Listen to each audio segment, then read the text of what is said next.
Nickelodeon, one of the most iconic and recognizable brands in television history. Known for its countless memorable shows, it was home to some of the most creative programming ever made. But above all, it's synonymous with its biggest hit, SpongeBob SquarePants. The show needs no introduction, as it only propelled Nickelodeon to greater heights, but also, ironically, became the catalyst for its decline. It all seemed so sudden, didn't it? After the 2000s, the channel lost its charm almost overnight. What happened? What caused the creativity and magic behind the orange splat to disappear? Did the people at Nickelodeon stop caring? Were they simply burnt out? Well, the answer traces back to a single event, a marathon that went disastrously wrong, an event Nickelodeon would rather erase from history. But despite their attempts to bury it, the fallout lingered, tarnishing their reputation and marking a decline in the quality of their shows. This remains one of the most infamous scandals in television history. We're talking about none other than the ultimate SpongeBob Sponge Bash.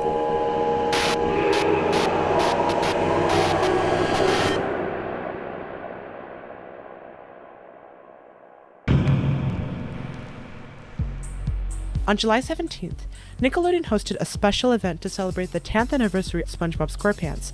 The marathon featured segments like Top 10 Picks, showcasing fan-favorite episodes, and celebrity favorites, where stars shared their favorite episodes, like Jerry Trainer, who highlighted Mosa Ball Buff Pants. And last but not least, the premiere of 12 brand new SpongeBob episodes, with the most anticipated and heavily promoted being To SquarePants or Not to SquarePants, which was also the first episode that launched the event and the first one to premiere on all the other new episodes. With this insane marketing campaign, this marathon was designed to be Nickelodeon's biggest and most memorable celebration, a landmark event in the channel's history. However, something went wrong. And by wrong, I mean horribly. And while the event did soon become one of Nickelodeon's most talked about events, it wasn't for the reasons they had hoped.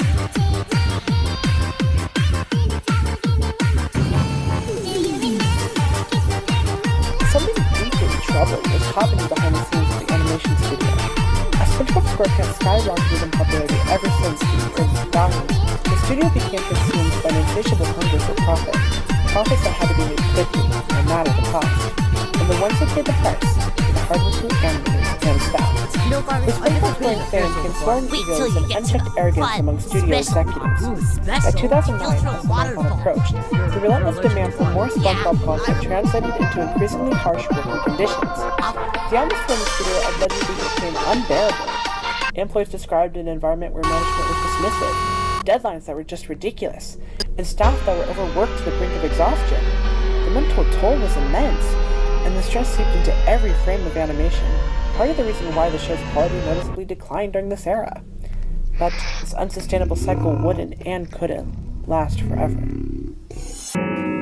Enter Armand Raphael Ramsey.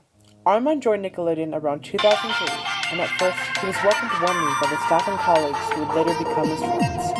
But as the years went by, the worsening attitude and toxic environment within the studio began to take a heavy toll on him.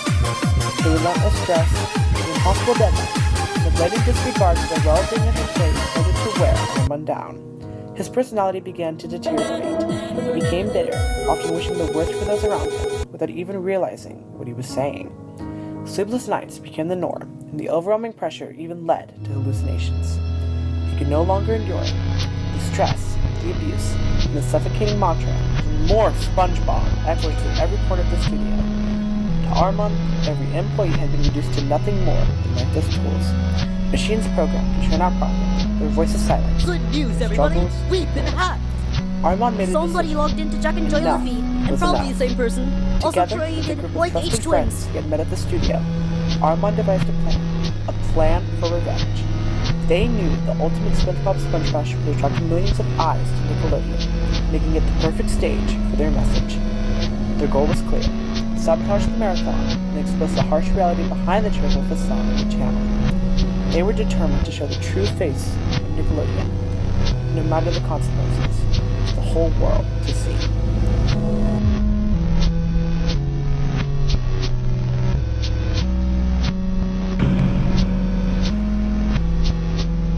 On July 17, 2009, viewers tuned into Nickelodeon, eagerly awaiting the start of the ultimate SpongeBob Sponge Bash.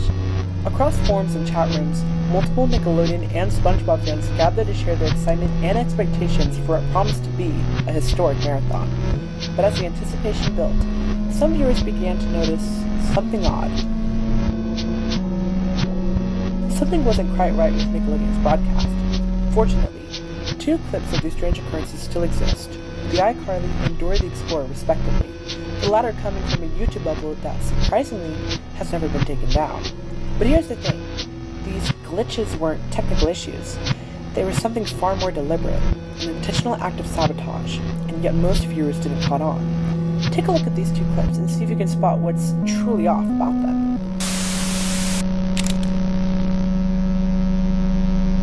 Island on the boat. Una moneda, por favor. Por favor. I can't believe what a scaredy cat Woody is. He's so uncool. And though you're cool. So are you, Eraser. Ugh. Whoa! Rocky! Wake up!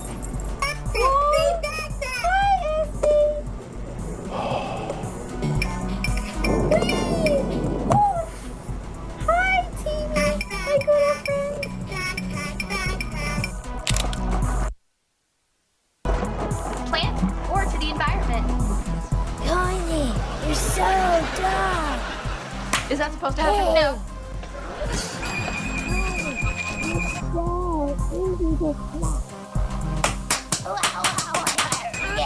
Stop fighting and sponge it. Take a bath. You're stinky.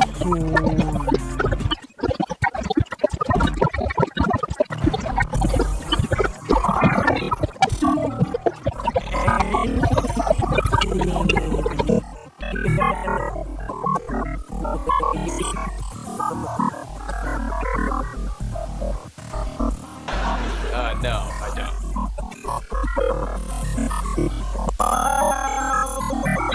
Oh yeah, sure. This is a pepperoni stick. Oh my god, I'm in trouble. We'd love to hang out and talk. For a brief moment, a message flickered on the screen. It was nearly impossible to read, distorted by heavy glitches and, oddly enough, displayed backwards.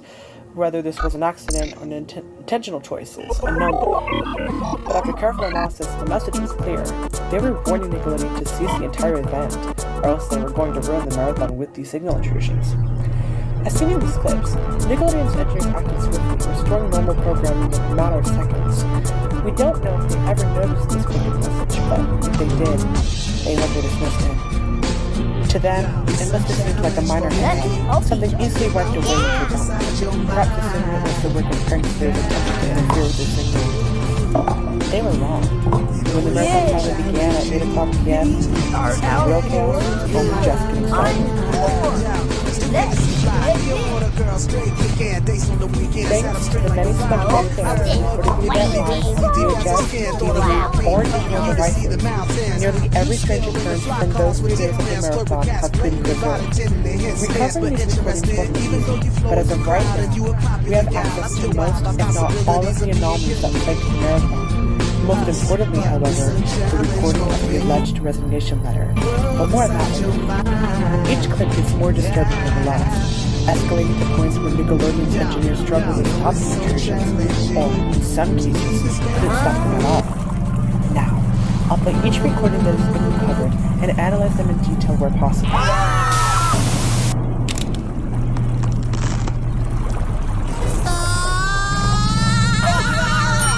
I see you brought your doublet. It's sweet. Don't you mean...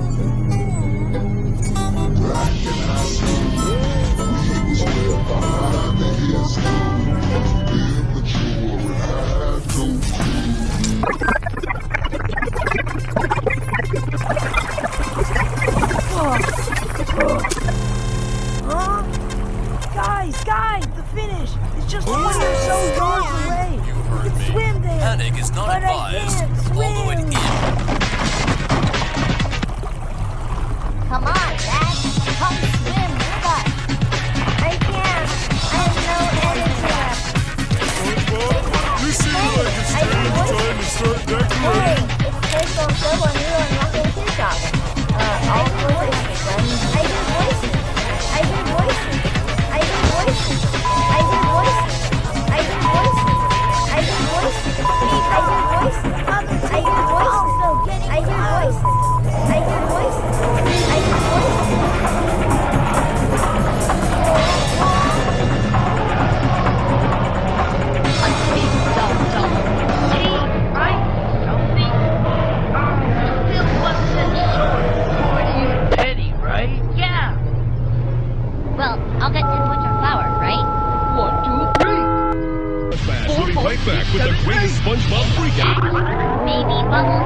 two clips.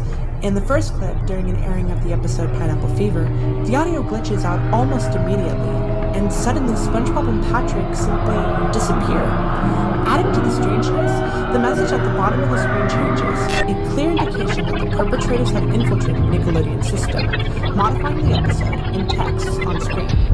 Eventually, the episode resumes as normal, but the moment left viewers unsettled. The second clip, however, is even more bizarre and far more targeted against Nickelodeon itself. What makes this clip especially odd is the lack of a confirmed time frame. Interestingly, the footage begins with a technical difficulty screen. Multiple users claim it occurred around the start of Single Cell Anniversary, which aired at 9:15 p.m., and claimed they saw a mad plankton staring at the screen. Unfortunately, this means that this clip isn't complete and we don't see what happened prior to this. Whatever the case, these clips were only a small taste of the chaos that was about to unfold.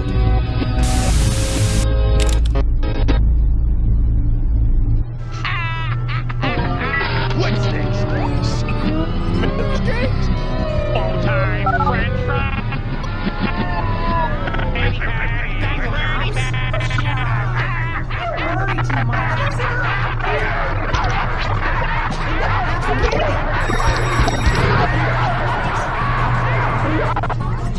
I said no thanks.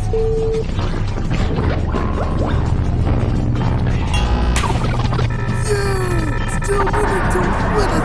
Some part is down to the final 14. Pretend contest is a running contest.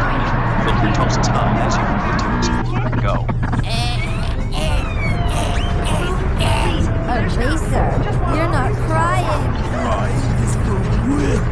Snowball, you too. Why should I try to play?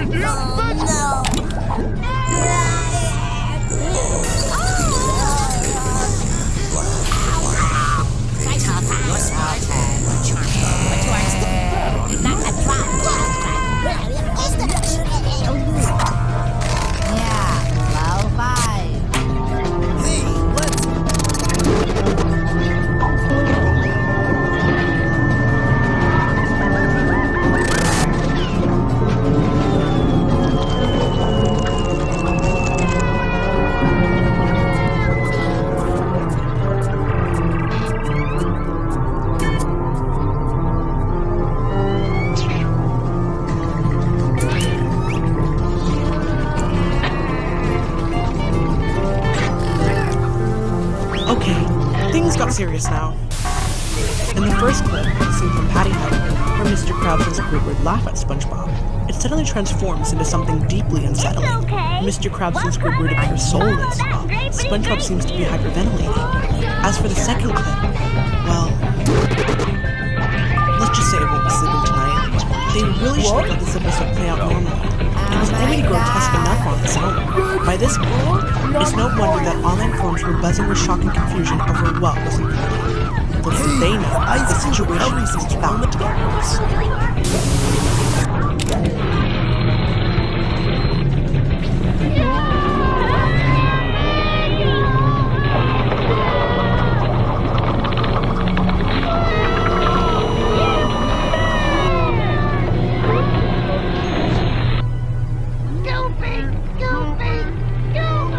Lazy, what do you do that? I got hated me.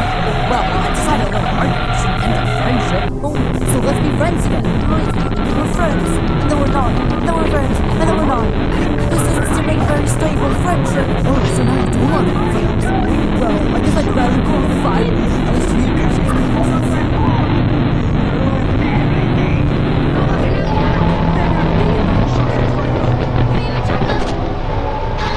You know, I've never been in a person before. Wait till you get to the fun, special. Special? To go for a walk. Did you tell your mom about the tape? No, we didn't tell her about it. Place it with Robin. She is with his shit? I highly doubt she got mechanic at Oh my 5. gosh, Leafy. It's just a calm down and game. enjoy the ride. Besides, where'd you get it anyway? Well, surprisingly enough, I found it got Chelsea's the other day for $6.99. Oh, that's cheap. It is. And I was actually shocked by this because it just stood out to me. It looks like your regular board game with just the fucking classic Game of the board and different type of feel to it. Like Where it happens to be on TV. the reason why it does vary, but Yeah. no, it's just I found the game overwhelming. You know, I've never seen a game just in hybrid before, so I've been willing to try any game once, and the ones we have here at your place have been getting a little boring. true. There's only so many times you can play Chutes and Ladders. Exactly. But there was one thing that kind of caught me off guard though. When I was purchasing it, the guy that was selling it told me that he didn't like really want to buy anything, but I think he just told my store that something was off, you know. And when I got home, I did more digging on Parent Thing. When they were making the game, this has been a language game from Australia, but when they were making the doll for the game, which is over there, they're not particularly apparently a dedication male I want to have the original possessions, and the Oh, other it sounds like a freak accident. You think he heard about it? That's why he was freaking out?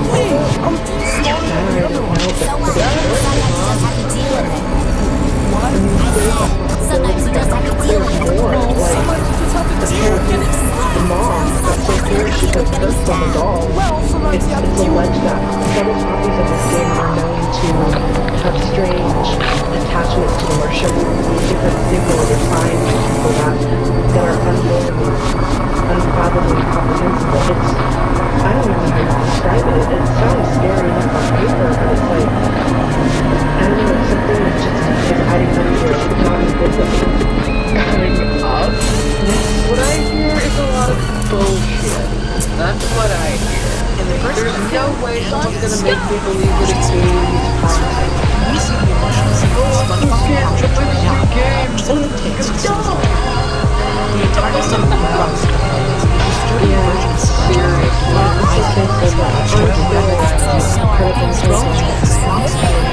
Well, let's just shut it up and basically see how it goes. Figure it out from there. the second one of the most infamous process of long information. You were supposed to be here like 20 minutes before you were. And this is especially completely unusual. The atmosphere is full of attention to Mr. and Mr. Ross. All shown side, it's evident that these two groups came together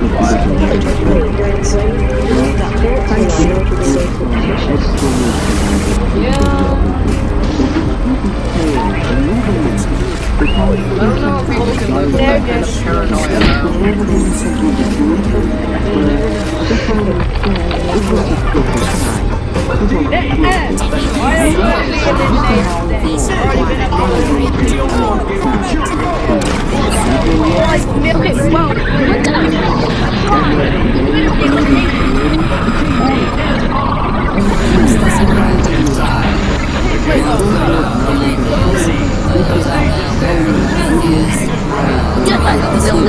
Later out from the elimination.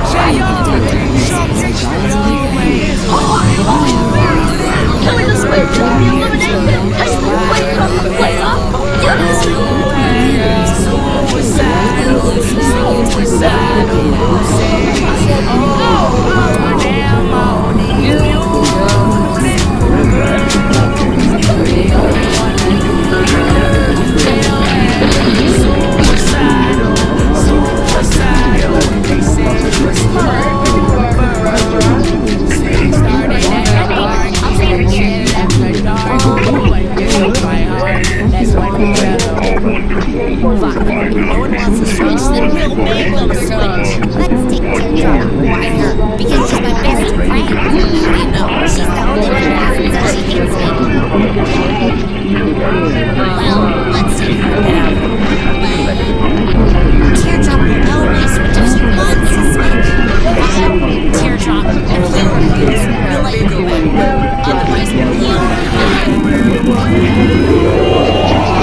responsible for the rest of them. They're not allowed to go on the court.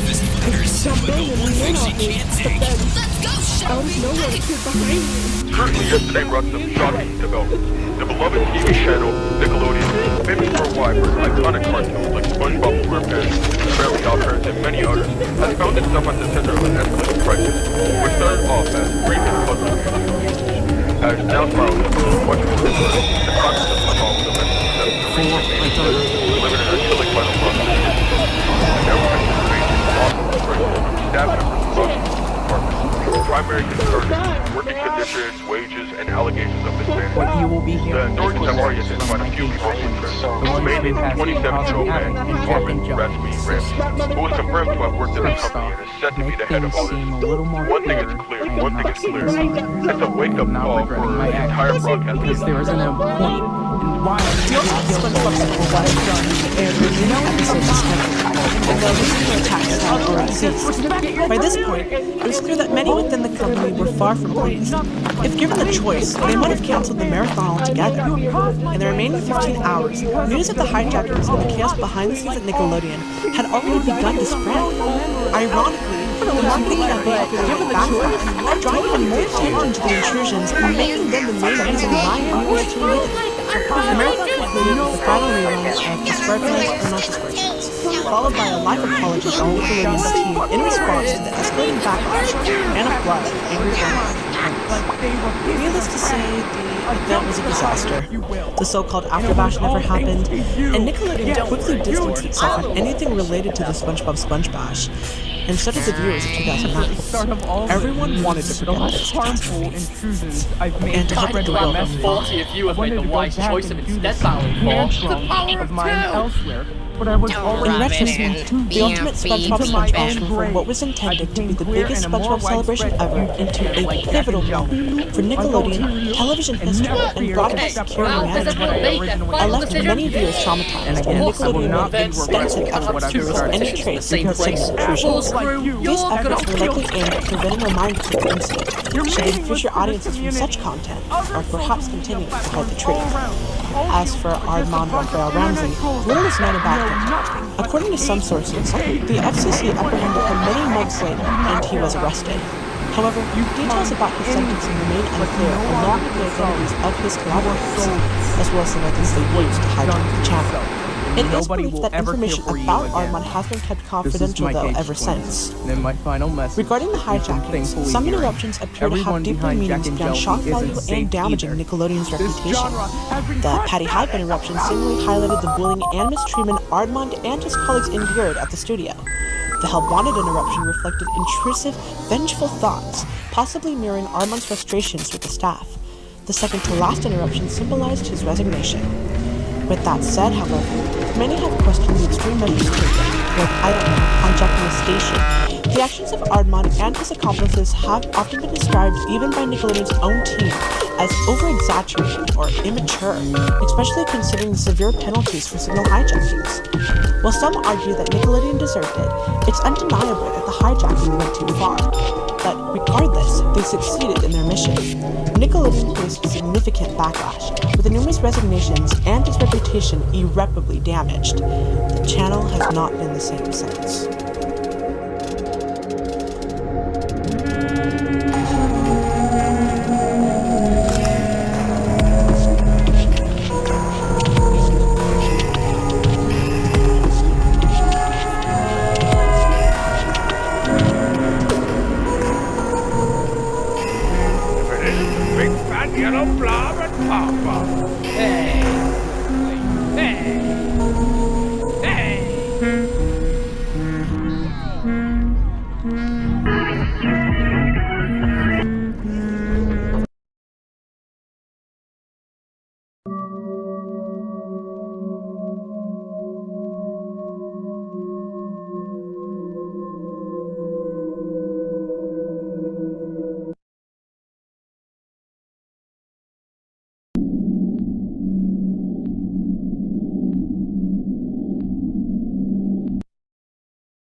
Hello? Hello?